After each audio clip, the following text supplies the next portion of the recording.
going to get on top of this, and how are we going to talk to our kids about what is basically destroying our youth? And I thought about it the last week, and unfortunately, I'm going to add to that list, and that's social media and racism.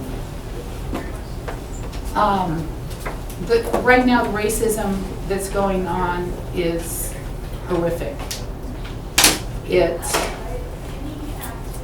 is something that, you know, we've come to a point in our lives, in this community, where we're supposed to be accepting of each other. And we want to teach our children that, you know, it's okay to be a different color, have a different sexual identity. You may not agree with it, the sexual identity piece, but that's not your place to be critical or to destroy another human being. So that's something that we can just touch on. I know that the school staff has been diligent about approaching this issue of racism that's going on. And unfortunately, I've been told by staff members that we actually have parents that say, you know what, it's my kid's right to come to school and call another kid the N-word. And that's, for me, that's not okay. So we can talk about that as we go along. So this is going to be very interactive. So right off the bat, why did you attend? And you can just raise your hand as we go along. Do you have concerns about current behavior going on in your household? Anybody? Okay. So I've got a room. Let me guess. I got a room with probably several in here that says, not my kid. My kid would never do any of this. Do we have anybody that in there that says, not my kid? I don't think so. No? Okay. Good, because that is the first door to denial, and we end up talking to the kids at school. And I would rather that you as parents talk to your kids and talk to your kids' friends too, because you are all very influential in their lives. I know that I had a conversation with a very special lady that I was laying on my back with my mouth open, and she commented. She said, "You know, I'm going to come, and I know I do a good job talking to my kids, but how do we guilt the parents that don't want to be involved with their children to be involved?" So that was a great question, and I think we can talk about that. Any of you have concerns about future behavior? Okay, good. You want to learn more about the topic? You want to learn conversational skills to use with your children on a various. Okay. I will tell you, quite honestly, in this this series, it's geared towards your younger kids, and we'll touch on that, but I'm going to focus a lot on how we're talking to our middle school kids, those kids that are going from elementary into the middle school, because there's a switch, and you'll see it. Ms. Belden's going to present you with some statistics about the school and emotional well-being that's going on right now, which is it's shocking for me, and unfortunately I believe it'll be shocking for you. So among people 12 or older in 2020, 58.7% used tobacco, alcohol, or an illicit drug in the past month, in 1 month.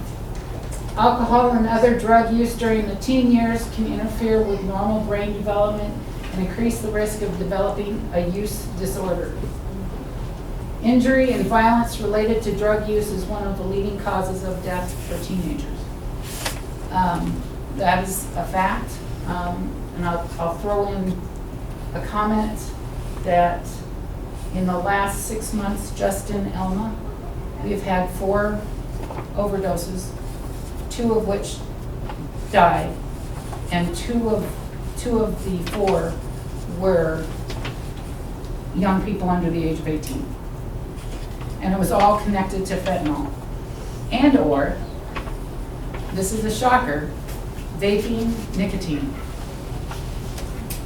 There was a person, I'm not going to disclose age, name, anything, but they actually overdosed on nicotine through vaping, ended up at Summit Pacific. Their heart stopped twice, and they had to paddle them back to save their lives. And that's just from vaping nicotine. Vaping right now is a huge problem in our schools. They're selling the vape pens in the bathrooms. They can actually go into the classroom and vape and actually blow the vape into their sweatshirt while the teacher's doing something else. Well, they can. They can. But we don't invite them. No. Yeah, this is happening. And teachers, they don't have eyes in the back of their heads. And the young people know. And I asked, what was your name, sweetie? Eli. Eli? I asked Eli, because he wanted to sit in here and listen to me carry on.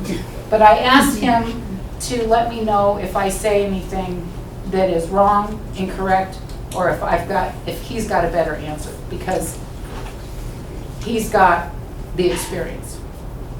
So, Eli, whenever you hear me say something, I want you to stop me, okay? 40% of children who begin drinking before the age of 14 develop an alcohol use disorder at some point in their lives.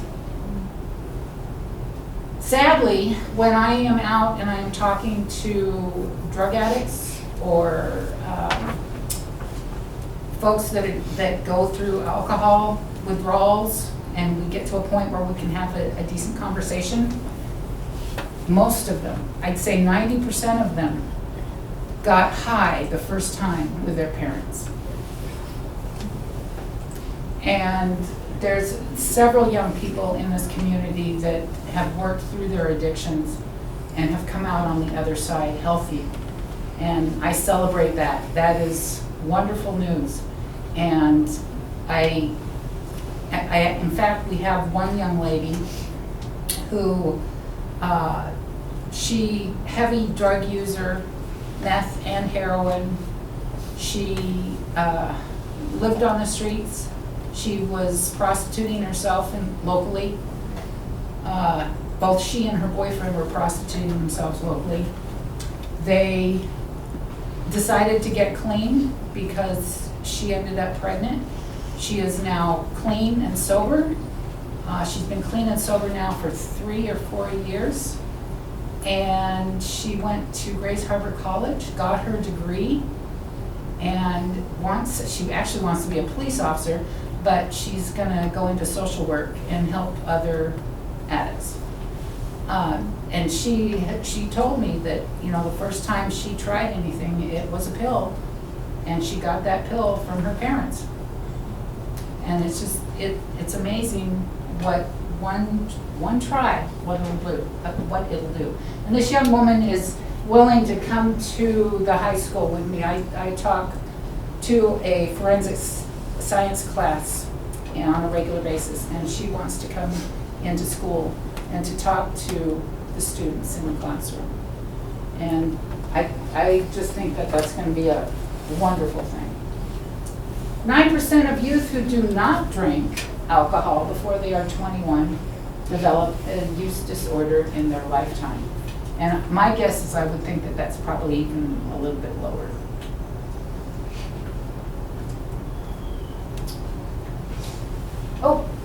my This is yours. This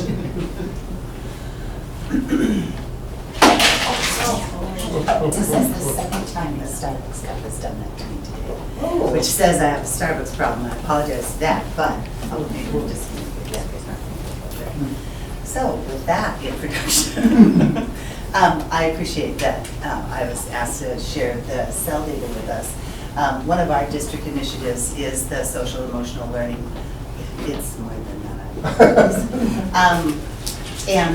So last year we did the first part of the survey, and the kindergarten through first grade, the teacher presents their perspective, and then third through fifth grade, you can see here with elementary school. And we really wanted to focus on, do students feel safe at school? What is their sense of belonging? And then also their valuing of school. And you can see here, grades 3 through 5, they're in, 66% feel safe at school, 58% have a sense of belonging, and 68% value school. So they feel that it's important and it's meeting their sense of wanting to be a part of that. As we get into the upper grade levels, we see that diminish a lot, and that's part of what we as a district are wanting to address. Why is that happening? What can we do differently? And just, how do we develop our programs so that it better serves our students and their needs, as well as making certain, most importantly, is that sense of belonging at school and the valuing of school. That there's, so those are all the schools. Then we just break it down here. So this is what feedback did students have about the safety of their school and valuing, and this is grades 3 through 5, and then 6 through 12. And so we're just looking at where we, this is compared to the nation, grades 6 through 12.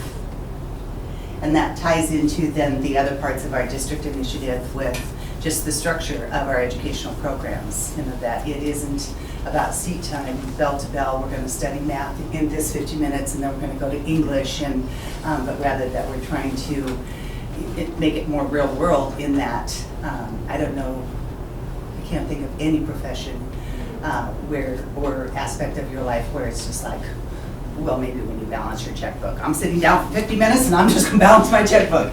But there isn't, we want school to reflect how life is. And so we're hoping with that then it creates a valuing of school. And then we're really looking at, through the programs and the opportunities with our community and those partnerships, that there's a sense of belonging, as well as we're incorporating neuroscience through the neural education group. So that we understand students, when they come in, if they're not comfortable, how many of us have said to ourselves, I'm not very good at math? And so every time, like for me, I would walk into a math class, I knew I wasn't very good at math. And I was like, immediately, it's called an amygdala hijack, and so my brain just froze.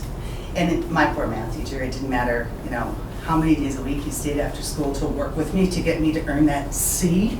I kept telling myself I wasn't very good at it, and I didn't apply it to anything that I made connection with in my own personal life. So we're trying to create opportunities for that within our school curriculum as well. And then this just goes a little bit further as far as, some of the questions that were asked. How often do you worry about violence at your school? This is 78% say they do not worry often about that. That's a good thing. How much do you matter to others at this school? 26% felt like they matter to others at the school. That really speaks to our hearts about what is happening. And it isn't about a cell curriculum, a social emotional curriculum, 15 minutes a day. It's about every day, every class that they're in, every interaction with an adult at the school. They know that there's that it's important that they're there. If a student is bullied in school, how difficult is it for him or her to get help from an adult? That's at 58%. that isn't an acceptable percentage for us. You know, part of knowing that it's a safe environment is that people are able to speak out. We know that bullies will oppress others by calling them snitches. You know, helping our students and our children understand that you're not speaking out is really working for the bully, because that's everything they hope for, because no one will get in their way then. And when you get in their way and other people get in their way, they'll move to someone else, or it can be a learning experience for them.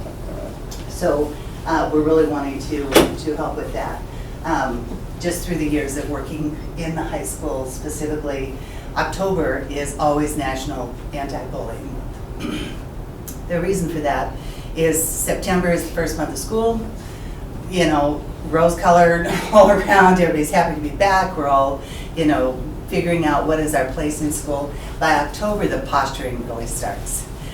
You know, the stepping on others to elevate, you know, themselves, the alienating, all of that. So that's the reason for October being National Anti-Bullying Month. And then 39% of our students feel like they belong in school. And again, that is not an acceptable percentage for us. So we're working for that, and as community, as parents, your insight is really invaluable for us to be able to understand what do we need to, what can we do better, what do we need to do differently. Some of this too, you know, I think it's real important for us to look back at what was our own personal educational experiences, and did we feel comfortable at school? What would we have liked to have different? Because we are built on a traditional model. It's factory-based, you know, that's why we move from 1 to 1. That's why, you know, we have a half an hour lunch, because we were designed to meet the needs of work for our teens specifically. And so, you know, they're passing through the halls, that's their equivalent of a 15-minute break in, you know, every 4 hours. Half an hour lunch, it's meant to, but our kids don't respond like that anymore. I don't think our society really responds to that anymore. So we need help in figuring out what does the other model look like? What meets their needs? How can we meet them where they're at? And then the other is just the breakdown. I think that's, this one had to do with student competency and their well-being, and so just how they perceive their own social emotional. I love it that the younger grades, they have real high self-management skills. They believe themselves to be completely social aware. And they definitely have emotional regulation. So, but such a level of confidence. I mean, that's the academic success. That's the kind of self-confidence that we want, and that we see drop. Here again, if we look at where it's at nationally, you know, I don't know if that matters to other people, but we're looking at, you know, why is it lower for us? We're in the, you know, the 20 to 39th percentile in our students feeling like they have self-management skills. Is that, you know, I don't know, as teenagers, how did we learn self-management skills? What was different for us? Was it different? What would you like to see us do differently within school? How we can support you as well. Social awareness is down 50%. This ties to that empathy. And when Chief Shultz spoke about the racism, you know, some of our kids, our students, I don't mean that derogatory, you know, their social awareness is TikTok, or you know, the songs that they listen to that, you know, just are constantly dropping those words that when they use them in a public setting, why is it not appropriate? You know, I listen to it all the time. It's out there. So it isn't about us trying to regulate what their personal lives are. It's really more of just helping them understand time and place appropriate. And I think that's, you know, that's a lifelong learning skill. But it takes all of us to be able to do that. And then just the emotional regulation. We know particularly mental health is in a crisis right now with teenagers, specifically the suicide rate is higher than I've ever been aware of it before. And so you know, what is contributing to that, the like factor on the social media when Chief Shultz brings that up. You know, it's just that really wanting to belong and what gives them that gratification of how they belong. We used to worry about, as educators, that, you know, like we were competing against TV, you know, and so we had to be entertaining, and then you had to give them 30-second commercials, and you had to, you know, all of this, and now, you know, how do we compete, if you will, with, you know, we can't just press the like button for them. You know, you're here today, like, you know, so we're just looking for ideas of that. And this is where our students are at, and so we really want to be mindful of it. With this one, this ties into just perceiving their own socio-emotional. For example, during the past 30 days, how clearly were you able to describe your feelings? That's a big deal, you know, just recognizing where you're at. In conversations, you know, when students are angry. Jimmy Fallon just did the retweet of what's the worst phrase that you could possibly use with someone who's upset. Calm down. It will never work to tell someone to calm down. And that's part of with our neural education and just understanding how the brain works. What triggers, what feeds into, and what actually will work to shift their focus back into being able to concentrate and that, you know, their emotions are not the most important. We're ready? Thank you. Jeez. So,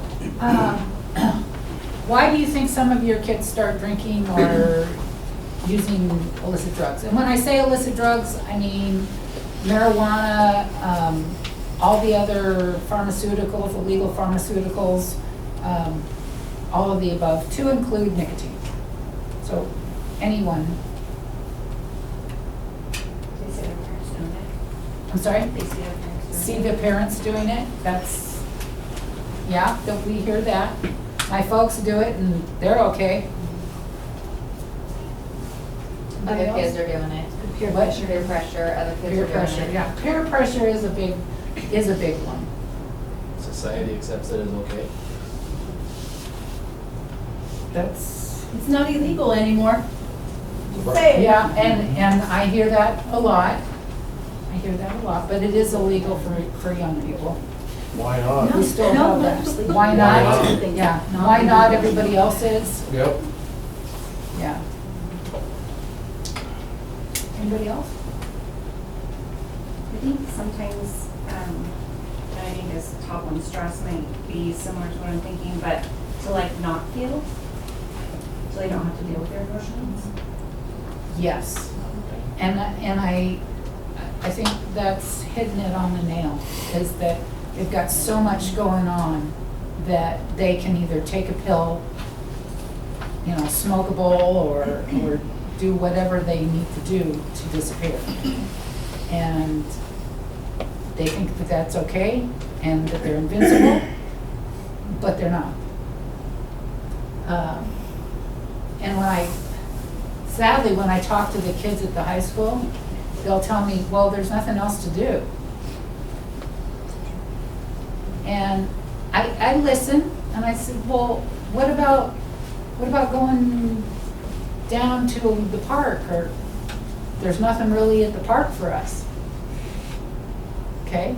And then I have that conversation with them. If you guys want something at the park, step up, say something. Go to city council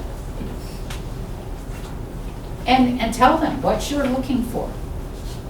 I know that there are members on that city council that will hear and they will discuss it. There's a park committee, park and recreation, and they're looking at doing some things in town to make things available for kids to go and do something besides spray paint somebody's back garage. Yeah. So it's just supporting the kids to let them know that they have a voice. That's a huge thing. And I'll just give an example. So any one of you, if you have a 16, 17-year-old child in person, And they come up and they walk in and they go, hey, I'm going to that party down the street at Bill's house. There was a time that I would have said to my own child, my daughters, hey, have a good time, be good. And they walk out the door. And I look back at it now, and what they were doing was they were coming into the living room and saying, hey, Mom, I'm going to this party down the street at Bill's. What do you think about that? You know, maybe give me an excuse not to go because I really don't want to go, but everybody else is going. So it doesn't hurt to have a parent say, you know what, Susie, we'll just use Susie. You know what, Susie? Do you think that there's going to be alcohol there or drugs? And if you approach it that way, they're going to turn around and they're going, well, I don't know, Mom, maybe. Well, how do you feel about that? Well, I don't know. Maybe I don't really want to go, or if I do go and I want to try, I don't have the tools to say no thanks.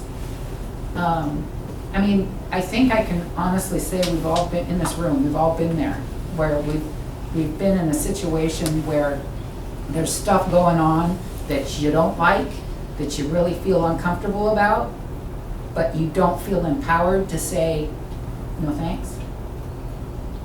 And so I think that young people actually reach out to their parents for accountability. They love accountability. And I'll throw back, years ago I worked in a correctional facility. That's how I started my career in law enforcement. And the folks that ended up in jail or in the corrections center actually thrived on authority, thrived on accountability. As long as they were in jail and they had somebody telling them when to go to sleep, when to eat, when to take a shower, when to close their door, they were great. But as soon as they leave, there's nobody there holding them accountable. And they don't have the skills to do it themselves. So I think part of that conversation that you have with your child is when you hear them tell you something, ask them a question about whatever they're telling you. Because then you're going to do two things. You're going to let them know that you care, and you're going to let them know that it's okay to talk to you.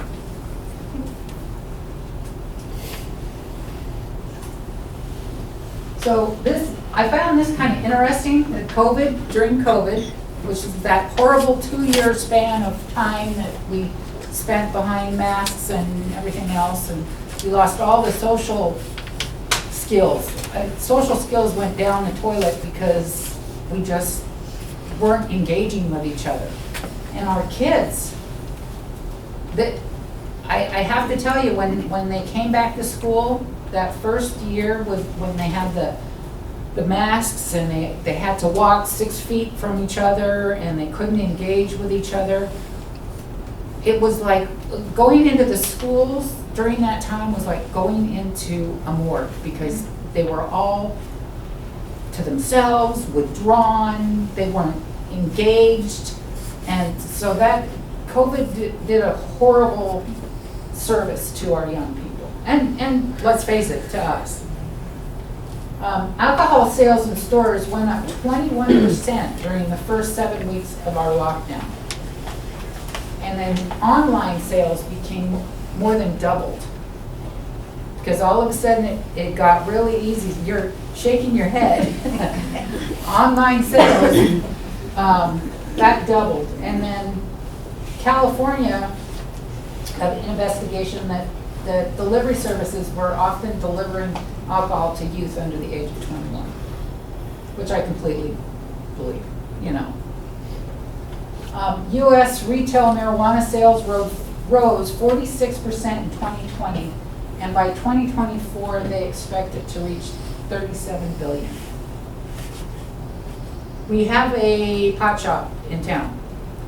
And I am not slamming anybody that smokes marijuana, that's your business. But their marijuana is getting to our young people. And the marijuana that is out there now is nothing like your grandma's marijuana at all. There is stuff in it that, we actually have people that when they go and they use marijuana, dabs, they will get so high that they will become disoriented and violent. And there's a couple people in town that know that they cannot just go and get marijuana and smoke it without becoming delusional. You know, we had a young man that actually did some dabs and he started hallucinating and was convinced that there was a gang of people with high-powered rifles that was firing guns at him. And a little old lady that lived across the street from him. He actually tackled her because he was trying to protect her. And when the police got there, the fight was on. This stuff happens. And it's happening in the schools. We're seeing young people either pass out or overdose. The Acosta School District today, they had a young person that overdosed. And it just, it's, I don't want to end my career in the next several years with the thought that we're losing our youth. But that's a whole nother story. US, oh, we've already talked about that. Okay. Have any of you noticed any changes in your child or children's attitude and behavior regarding underage substance since the pandemic, since the COVID pandemic? I see a head nodding. My oldest. And what is that? It affected her immensely. Yeah. Where you said like the morgue. It was like you take a kid and you force them to be home. You're essentially you're stripping them of their friendships, that really affected a lot, not just my daughter, but a lot of kids that I saw, speaking to other parents. As a parent, I reached out to other parents, what are you saying? Trying to find, nothing I could do to help my daughter other than her getting through it. Mm-hmm. But when you talk to your daughter. And that was I had always talked to her since that's what to everybody, talk to your kids from the time they're preschool, kindergarten, all the way through, because and I'm not patting myself on the back, but I feel like that is one great thing that helped, was that in her time of need, she came to me and said, Mom, I need help. Mm-hmm. And I think that that's a huge thing for parents, is to talk to your kids. It's a lifesaver. Mm-hmm. And the way you talk, we'll talk about a little bit about this, and keep listening, okay? Keep me on my game. So when you talk to your kindergartner, okay, those conversations are going to be short, right? So you have a 5-year-old. You can probably guess that you can have their attention for maybe 10, 15 seconds. But it can be just one words. Ask them how they're doing. What are they going to do today? Because you're sending a message to them that you care, that you're aware, and that what they have to say is important. And if you continue that through grade school and into middle school, those conversations become longer. But it's a continued thing. And it can't be a conversation where they think that they're being lectured. Because as soon as you start to lecture those young people, they clam down. Because, what you have to say means nothing. Because, as you know, all parents are clueless. Just take that time just to ask what's going on. And this program has some videos, and there's some good videos out there that are available to kind of look and you can see what they're like. But when I watch them, sorry seaweed, but when I watched them, I found they were a little corny. You know, no one has this wonderful conversation while a young lady is tossing her salad and dad is, so how's it going at school? And I understand that there's a lot of drug use going on at school. How are you handling that? Well, I talk to my friends. Well, I think you need to talk to an adult. Well, that's a great message, but it's not realistic. And your kids are gonna look at you like, are you feeling okay? Because what you're saying is just like bizarre. So some of them, anybody is more interested in school life since the pandemic? Not think, okay. Okay, wow, look, I just talked right into that. Talking to them early and often, you know, the small talks help, and part of this program also tells you not to scare your kids. Well, coming from experience, I had 3 daughters.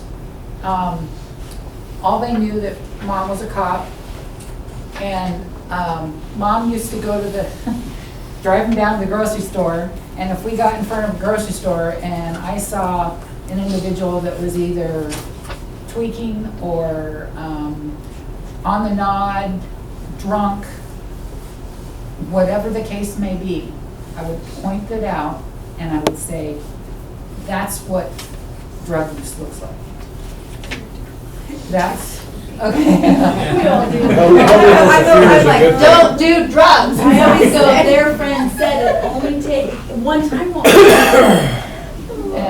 And that's not true. They will, A healthy I dose have- of fear is a good thing. yep, I have not met a drug addict yet in my career that has told me, and I tell the kids this when at the schools, none of them have ever told me, you know, when I was small, I wanted to grow up and be a heroin addict.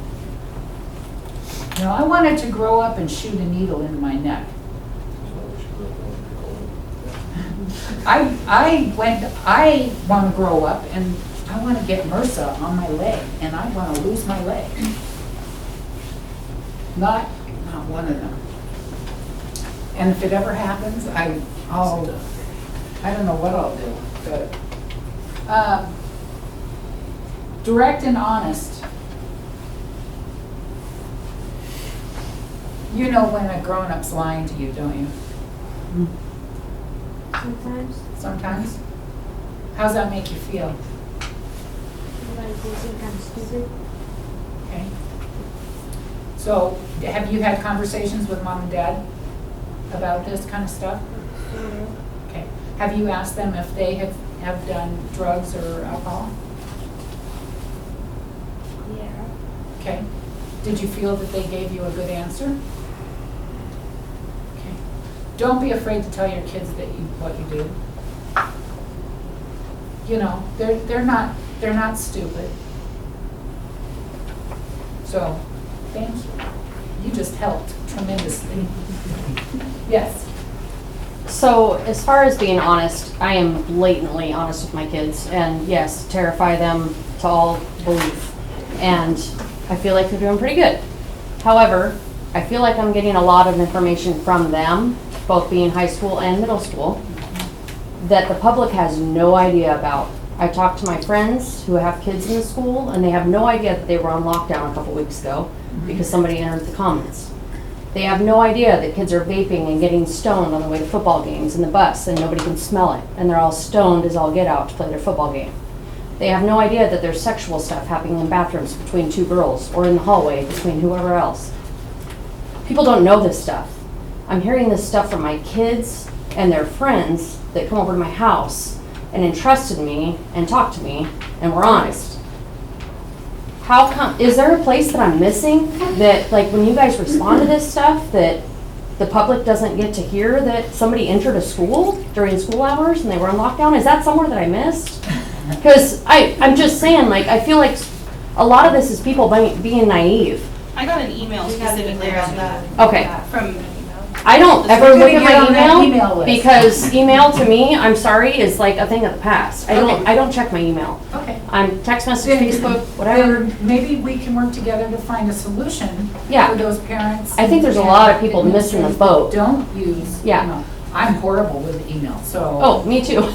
you know. I probably got 100,000 that I haven't deleted. There is a program, it's an alert program that they can do on the phone system. And I will discuss that with Ms. Belden, and I will discuss that with Okay. Mr. Nesmith, and maybe see if the school can't come up with a system that sends out a text.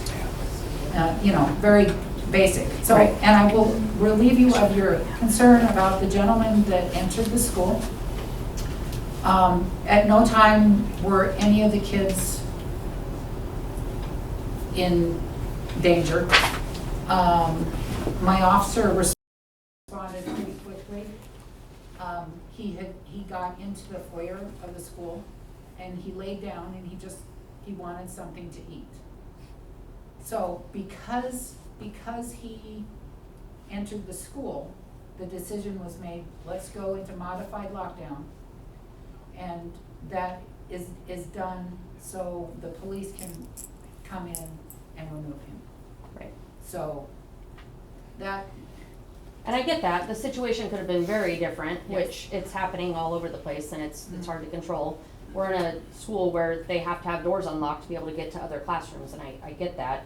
So it's difficult to try to figure out how to navigate that. and that I believe And I started understand, I just, Today, if you don't know, the high school now, all the buildings, once the students are in class, the outside doors are secured. They are locked. Yeah. And you have to ring bells, Go to the main office. go to the main office. Yeah. How does that work with the kids that go from the middle school to the high school for Yeah, like classes for and high band and school? once they're in Passing class. periods, and then 4 minutes, Oh, they okay. wait 4 minutes after the second bell rings before all the doors are secured, so. It's great. And then as far as checking in, like say they have a doctor appointment sort of thing, They will always go to the main office so door, there's some and, kind of like visual, where you can see that there's a child out there or something. and there's a sign on the door that will guide them over to, there's an intercom button. Okay. And, they don't speak anything, they just push the button. Sorry, we it didn't mean to dings- hijack your thing, but obviously we didn't know Dings any of inside, that. and she can see on the Yeah. camera. This is what this is about. That's what I mean. I Okay, feel like this there is- needs to be a better, This is all parent night out. Notification. We're just touching on the issue of alcohol and drugs in our school. So having this great conversation is exactly what we want. Yes. We keep hearing about it, but we're not hearing about like discipline. How many kids are getting caught? Like my kid comes home and he talks all about all this stuff going on. He's like, nobody ever gets in trouble for it though. But So see, here, I can answer that very quickly, okay?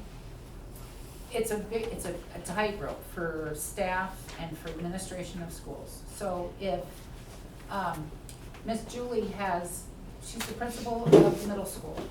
So she's got students that she grabs in for whatever it may be, whether they found vape pens, if there's alcohol use, any of that.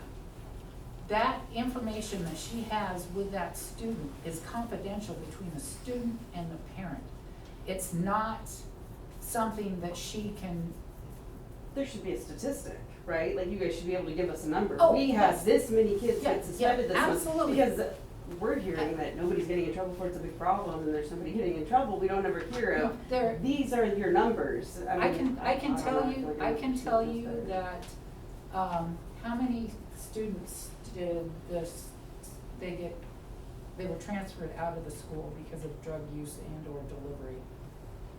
Chris told me, you're gonna look at me like I'm But there were, you're, yeah. That data is available. We That can is. check with Superintendent Nestor to figure out how to get it out to you. I can assure you. Because we have a dashboard that course we something's keep, happening. you know, like it feeds in all of the, when we enter discipline.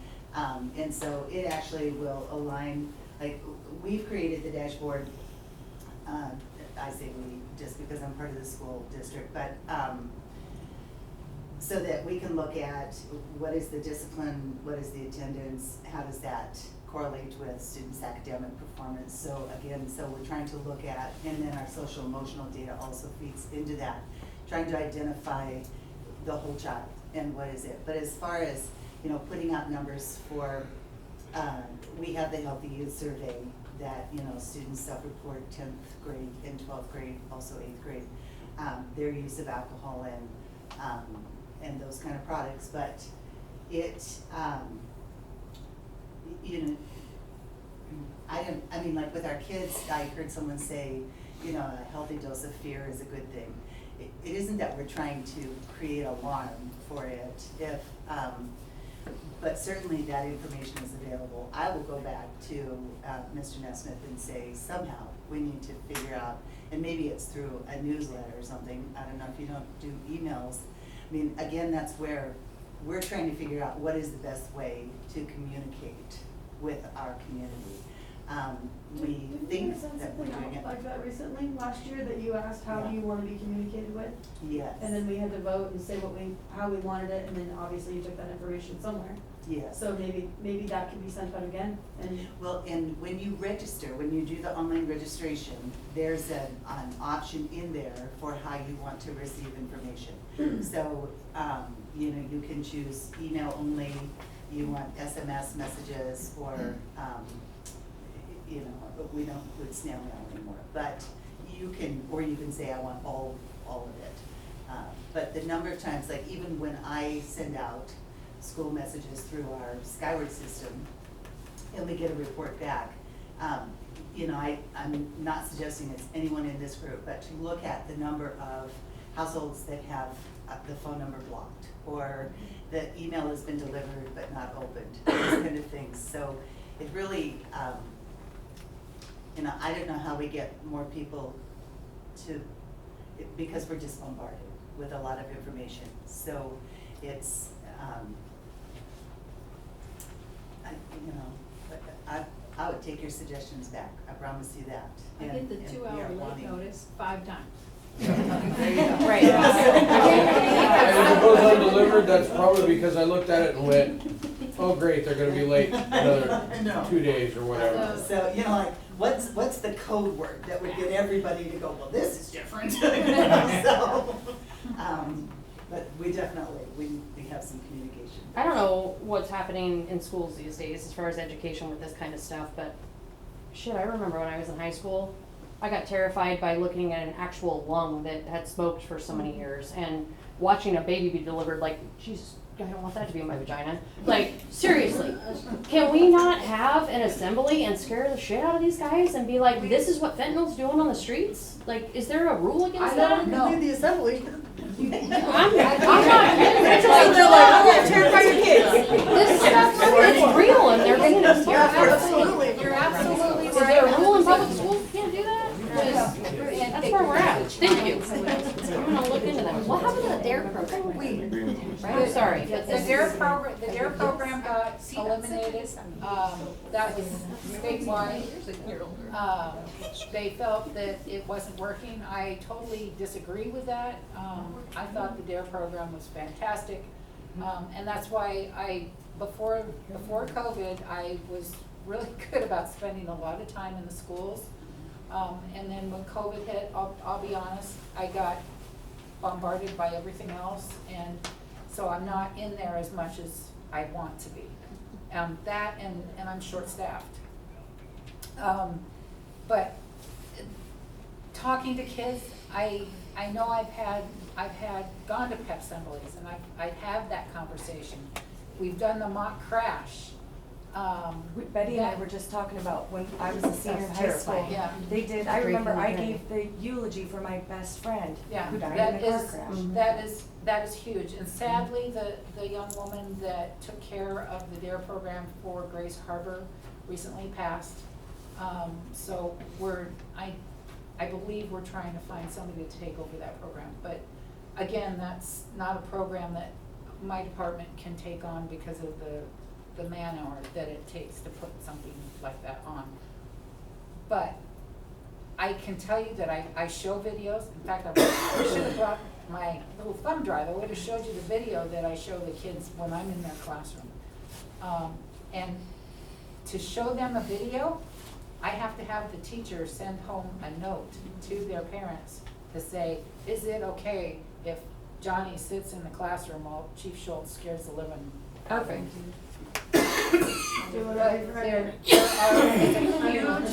There is a huge population of parents that don't want their child.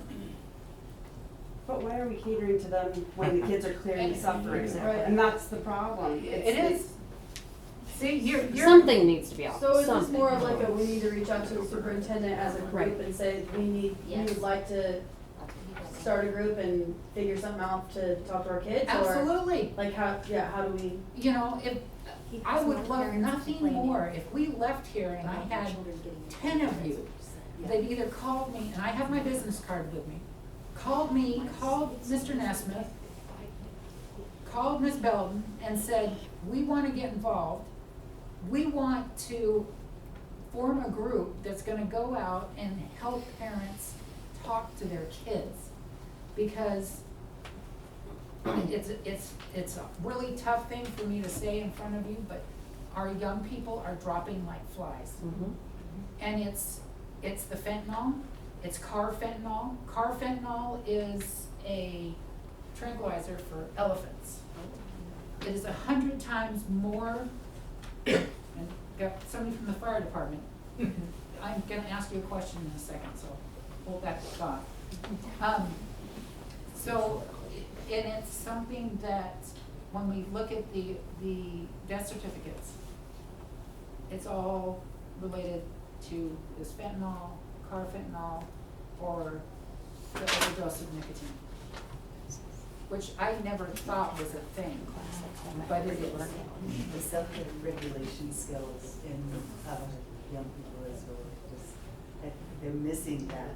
You know, I don't know if it's, I mean, some of our educators will say, you know, like, they don't have chores at home, or, you know, like, we're not teaching them those responsibilities that we had when we were kids. And so they don't have that self-regulation to know that, you know, this is right, or, you know, stop doing that. Because we collectively as a society are not making those same requirements of them that we grew up with. And a lot of kids don't grow up in the same home anymore. So the rules that they have at one house is completely different than another house, whereas when I was growing up or when you were growing up, that was completely different. So most people grew up with their entire families when they were younger. Yep. And now it's really uncommon. So And I talked to a gentleman today whose daughter is successfully out of treatment. She's got another baby on the way. She's married. She's working with social services program, and this is another one. But she, where was I going with this? I saw a squirrel. families split home. Yeah, he was in a split home. He was the authoritative one and would search her bedroom, search her phone, search the computer. Well, Mom, no, that's too hard. She needs her privacy. She needs this, that, or the other. And so then when he was on a long trip, she would dive into the drugs and the alcohol. And she ended up on the street for quite a while. And his son, unfortunately, is in the same boat, but still using. So speaking of which, Yes. how many overdoses do you think East County has responded to in the last month?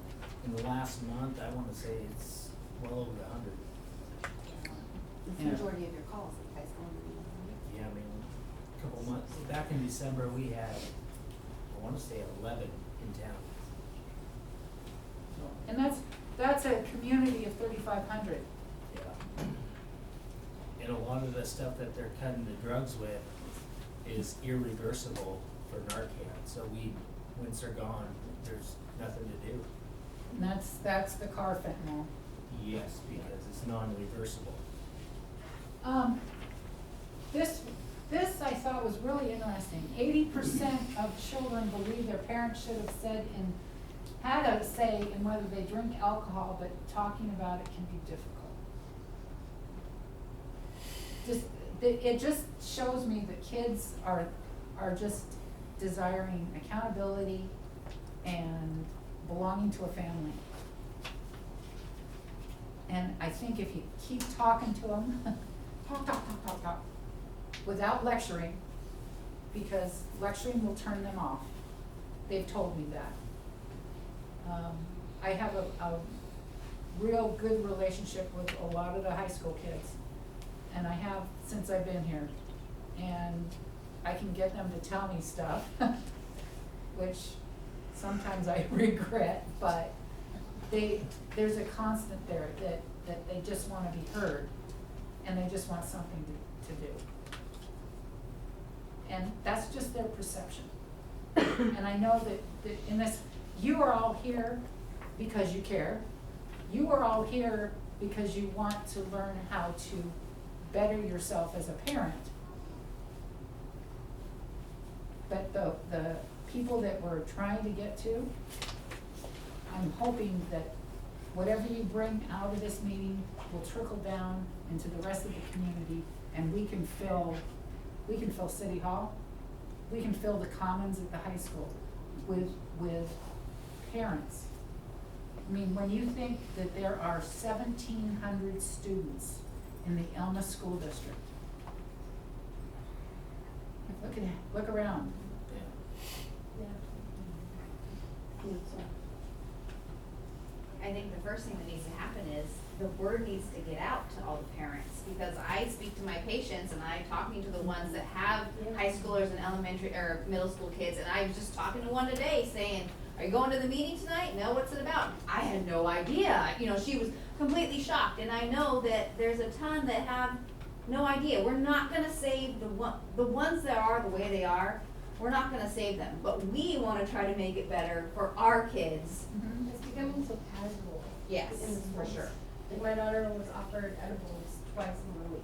Yeah, My son I understand that said, edibles yeah. is something that gets passed out at lunch. My 12-year-old said, my friends, they go into the bathroom and they do stuff. And I'm like, what do they do? And he's like, edibles and vape, stuff maybe. And I was like, okay, I'm taking you out of that. Well, But he had that conversation with me. and which is great, So- and then you turn around, so, have you tried it? We did, we went into the whole thing, so, but, I mean, that's the same thing as her, she's like, her daughter's, offered it, my Mhm. son stood with them, I mean, it's, my 12-year-old. It's out there. It's out there, and the edibles that they're getting is coming directly from the local pot stores, where adults, 21-year-olds, will go into that store and purchase edibles for underage kids. I think too that there's, just collectively, I'm not at the high school at this time, but, certainly that is, my heart is with that age group. But I always really appreciate it when a parent will reach out to me and say, this is, this is happening. You're not, for me, I never would call your child in and say, your mom said, but just where to look, what is it, which bathroom is that happening in? Oh, yeah. What time of We've had day that is conversation. that? They know where the Yes. cameras are at, I can tell you that. Those are the kind of things that then you can start, we have great camera systems now in the buildings, and so, you can start kind of monitoring and just seeing what is the pattern flow there. And then, you can get a reasonable cause to go further with it. So your help is awesome. I'm sorry, it's just No. frustrating because I've heard from them, they know exactly where the cameras are at. I've heard of sexual stuff, I've heard of fights, I've heard of drug stuff, and they know where the cameras are at. Okay. So they're getting away with here's- stuff. Here's how you and I can help each other. Okay, I'm gonna give you Call my you. business card. No, I want you to call me. I want you to call me. I want you to tell me. I want these kids to see like the effects of this stuff and see what the repercussions of doing Here's this stuff is. the That's problem, the thing. the problem is that they have. There were, I don't know how many kids that stood by when a student collapsed in the parking lot Mhm. on an overdose, Yep, heard about it. headed out to the hospital. Yep. Basically, his heart stopped. Greened out is what I Yep. heard, yeah. Yeah. That's, and I've had conversation after conversation with his friends, the people that were involved in that. Mhm. But I need help. Oh, I get it, You know, I totally What is understand your the standpoint, everybody's discipline? understaffed, I Like, get think it, but. about vaping in a school, if you get caught, what is the discipline? Because a lot of these kids don't think there's a consequence for smoking in bathrooms or eating That- apples at school or. And if, What's the I guess, consequence, what's the consequence, Julie, of somebody that's caught vaping at school? So, first of all, it's really hard to catch someone vaping. And these kids. It's about being in possession of the item itself and catching that. So I'm hearing your frustration, and I've just been listening, trying not to get in too much trouble back here. But I have had parents call, and I have made changes, and I do search the cameras. And you would be surprised what they do in front of the cameras, and I address it. But to be truthful, they go into the bathrooms into the boys' bathrooms where I can't go, and they come out very quickly, and so it's hard to catch them. When you search them, that's another story, and we process that and go forward. The discipline is, I'm gonna say it's varying. There can be suspension, usually that kind of goes, but we're really trying to do some prevention and try and retrain their brain, if you will, that this is not acceptable, this is not what you can do, we don't wanna go there. We're trying to help them grow out of it, but if it's a repeating thing, then we have to address that. You would be surprised how many parents stand in the not me, why did you even think my child would do this? My son or my daughter, and why did you, those questions. And it's like, we're trying. I'm just saying, there is a concentrated effort to make a difference. And I can't quite say all the things we do because I have to protect all of our students, but there is a concentrated effort to make a difference. I am listening, and if I find out so-and-so's got, I'm doing searches, okay? If I can find something and they're really effective in hiding. I've been told that the girls are sticking them in the bras because they know I can't search their bra. Like, yeah, that's, that kind of thing. They do go in. Is there anything we can do as parents to help you? There are things you can do, and number one is talking to your students and trying to let them know that we are working on it, but that we are trying to support them, and if they can come in or if they can talk to you and give us information that we can move forward on, that's helpful. We're trying. I mean, that may not be as reassuring as you want to hear, but I'm saying I'm hearing you, and we're making an effort to make a difference and alter what's happening. Why can't you And go we in do the have a bathroom? partnership with. I Why can't you go in the boys' bathroom?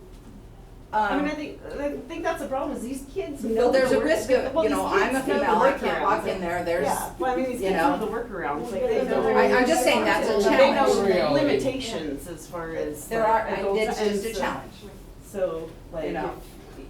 if- It's like I I don't stand see it. outside the bathroom and I say, one person at a time, one person at a time, one person at a time. Make And as soon as this student talks to me, somebody sneaks And you in. And I do can go back and find it exactly on what you camera, are. but I mean, they're effective. I don't in what envy they're your doing. role Yeah, at no, all I as just, a teacher you said that in you this can't day go and in the age, boys' honestly. bathroom, so I. So, I can't just walk in the boys when they're Yeah. in that situation. They can, And they I mean, can, there they can could have be- male In other words, teachers, gender but to specific. be honest with you, Right. in the Well, I mean, yeah, that's conversations, the sense, what does gender matter all of a well, sudden? Yeah, honestly, I tell you, if I walk in middle on the school boys, and high school, yeah, we still have to respect that. And there is a sixth grade prevention club, and the Yes. partnership with North, we have student assistants for substance use counselor on campus that works both with middle school and high school. And then at the elementary school, they have also a counselor there, but not so much for substance use, but just to help them understand their emotional regulation and identify their feelings when they're struggling to with their behavior. But we're trying to be proactive, but it is. There was one thing about shocking them, it's like, can't we, put that to them and surprise them? It's like, you guys have to know that TikTok and Snapchat and all of that, they see so much. It's not it's not the shock value. I hear what you're saying, but to hear from, I've got friends of my own that have had children that have taken one pill and died because it was laced with fentanyl. Having those parents come in and cry their frickin' eyes out in front of these other children and let them know, my kid was just like you. They took one pill at a party and they died. That's the shock factor I'm talking about. Yeah. That's the message I'm talking about. And if we can get a program like that, bring those people in, that would be huge. I can tell you that currently they're working on a group at the high school. I don't know how many kids are involved, young people are involved, but it's gonna be an anti-drug type Good. group. So They've they'll already have got one support started at that the they middle can, school. and once that starts, it's kind of like a trickle. It'll be a slow trickle, but the cooler it is to be clean and cooler it is to be sober. Right. But we gotta start somewhere. And we have a new health program that is partnered with WSU. There's flyers out on the table for one of the programs that they're putting together in the Commons with marijuana and the effect on the young brain. So it's a free event, it's open to the entire community, and for those people who have said to you, I didn't know about this, please make certain they know about it. So, just trying to share. Can they do random drug searches? We are working on a board policy for being able to bring in Or drug tests. screening? I mean, Oh, you have to have a at work- policy for At work, that? you do random P-tests for. Yeah, but I substance. know Yeah, someone we'll will talk about tell you, kids. 911 and say, hey, They're- there's drugs at it's school different. today, and then here's we'll go. here's Here's the key. We can go in under the request of the school district and conduct searches, canine searches. But the minute we do that, the minute we bring dogs into the school, we are gonna hear about it. Good. I'm just, so. Absolutely, I'll stand right up the goal and The folks in this Full room, backing. okay, the folks in this room, that's what I'm basically asking for, is if you see that happening.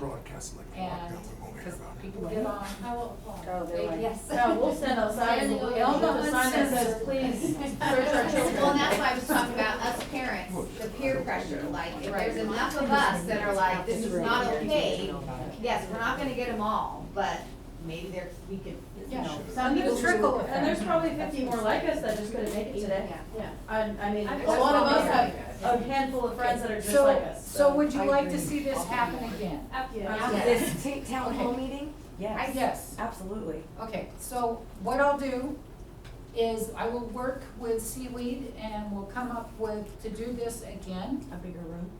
And we'll go to a bigger room, but you all have to promise me that you're gonna bring a friend. Yeah, absolutely. I'll bring 4. Okay, okay, so we can double this. We have to. And maybe I'll bring 1 plus 4. So that's good. Yeah. Fine, so, yeah, put it in the addition, I'll win that one. I will have business cards their kids are as home you suspended. depart tonight. Then he does I have to like give Bible. them, I could see I mean, I have talked way too long. I didn't even get through the program. I had heard he was some homeless guy. Oh, look what you missed. Was that slide? That's right. So, if anyone would like to continue the conversation, we have time for that. There's cookies, as I mentioned, there's a lot of coffee that leads to conversation. So hang out and carry on, okay, please. But I do want to let you know about a couple of things that are happening in town that sort of address what we're talking about. There's a community group called Elevate East County Coalition. It's a grassroots citizen group, and it's trying to change the environment around kids' choices. So we're looking at school policies, civic policies, we're looking at parenting and providing resources for parents, parenting classes, we're providing medication lockboxes and information about where to dispose of unneeded medications. It's really, it's new, it's about a year and a half that it's been in existence, and it's in partnership with a student assistance professional who's working in the high school and the middle school, providing direct services to students. So this coalition is outside the school, sort of working about how do we make kids' chances of avoiding substance use better. So we're open to anyone joining in on this effort. We meet once a month. Right now it's via Zoom, but we'll probably go in person at some point soon. And the next meeting is on a Monday in March.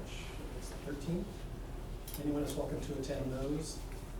There's a little sheet of paper in the booklets that you may have seen. If you'd like to just receive information about what the coalition is doing, I'd be so happy to send you info about that. And we'd love to get your input. So you're welcome at any meeting, or just to send me an email and say, address this issue in town. We're just looking for any amount of input to sort of improve what we're doing. Wendy is a member of the coalition, Chief Shultz is, other people in town are, and you're welcome to be as well. There's a couple other things going on. There's a school-based health center at Elma Elementary, and they're providing vision, dental, and just medical screening services to kids. There's a dental day coming up in March. I think there's a flyer in the packet for that.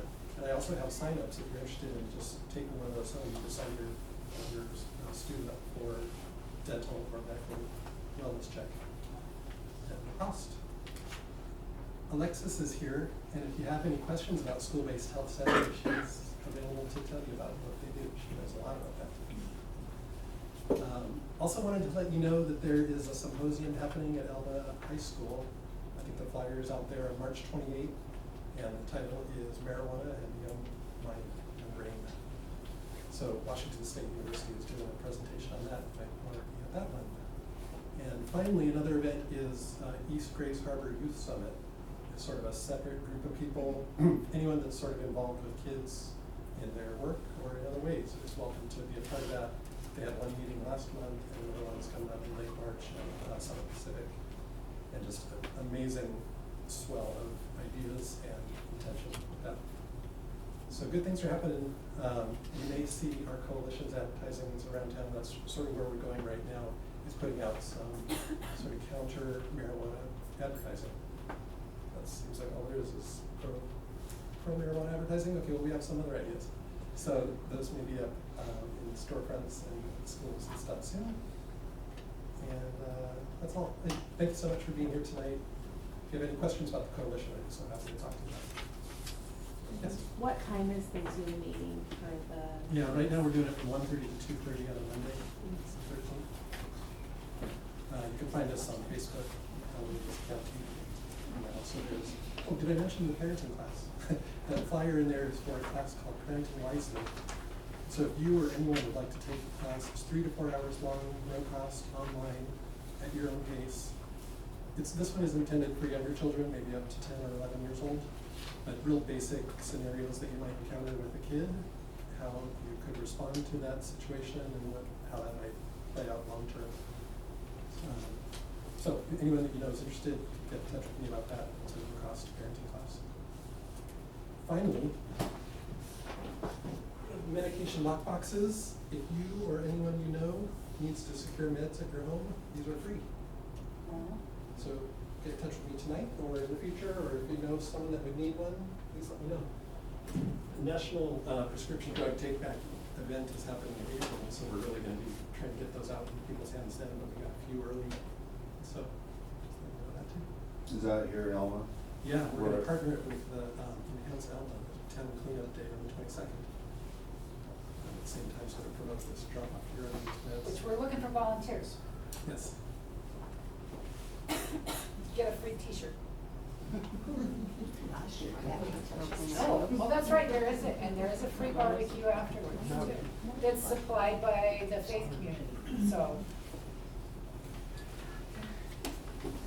Can I add one more thing that I didn't really touch on, but I had a really disturbing case this week, where I had to talk to an 11-year-old little girl who had gotten on her phone and had started started a conversation with an adult male. And some of the things that she said to this gentleman turned me red. Please, if your kids absolutely have to have a phone, lock them down, know who they're talking to, and monitor their social media. Because there's bullying that goes on in there, there's attempts for sexual trafficking, and it's hitting younger and younger. And for me, this last year, dealing with this sort of thing with 11-year-olds and 12-year-olds that are initiating the communication, it's happening, and it's really scary. Is there any way that we could get a payphone put outside the school? We only have one child that has a phone, and that's because he has a job, but the other two do not, and they go to the middle school, and there's no way, we've had to have coaches call us because one of us is 5 minutes late or whatever. There's no phone for them to say, hey mom, I'm here, I'll show up. They're at a game or whatever, and they're like, I have to go and search for them. There's no way for them to call us, there's no way for them to get a hold of us. It's like they have to have something to contact their parents. So that is a good conversation for you to have with Mr. Nesmith or the school principal. I'm sure that Miss Julie would pass that information on. But it's a great idea. Unfortunately, we put a payphone or a phone outside, it's gonna get I know, Or a I know, free but phone or we're something, very a phone or anti, so I'd really like to Access not to a have to phone. have one for 2 other kids. I have one kid that gets in trouble just on the stupid phone book. I don't want a phone, I need extra, you know? And then If we make it a rotary one, nobody will figure out how to use it. We need to go back to the party line even, Rachel. It'd be all right. We can They'd teach figure our out. kids how to use it, nobody else will have a clue, it'll be. Yeah. It'd be like a standard transmission with the directions written in cursive. on the table out here, on your way out. But there's lots of Starbucks coffee in here and cookies. I have to take the Starbucks coffee home. I don't want it all. So please indulge, stay up all night.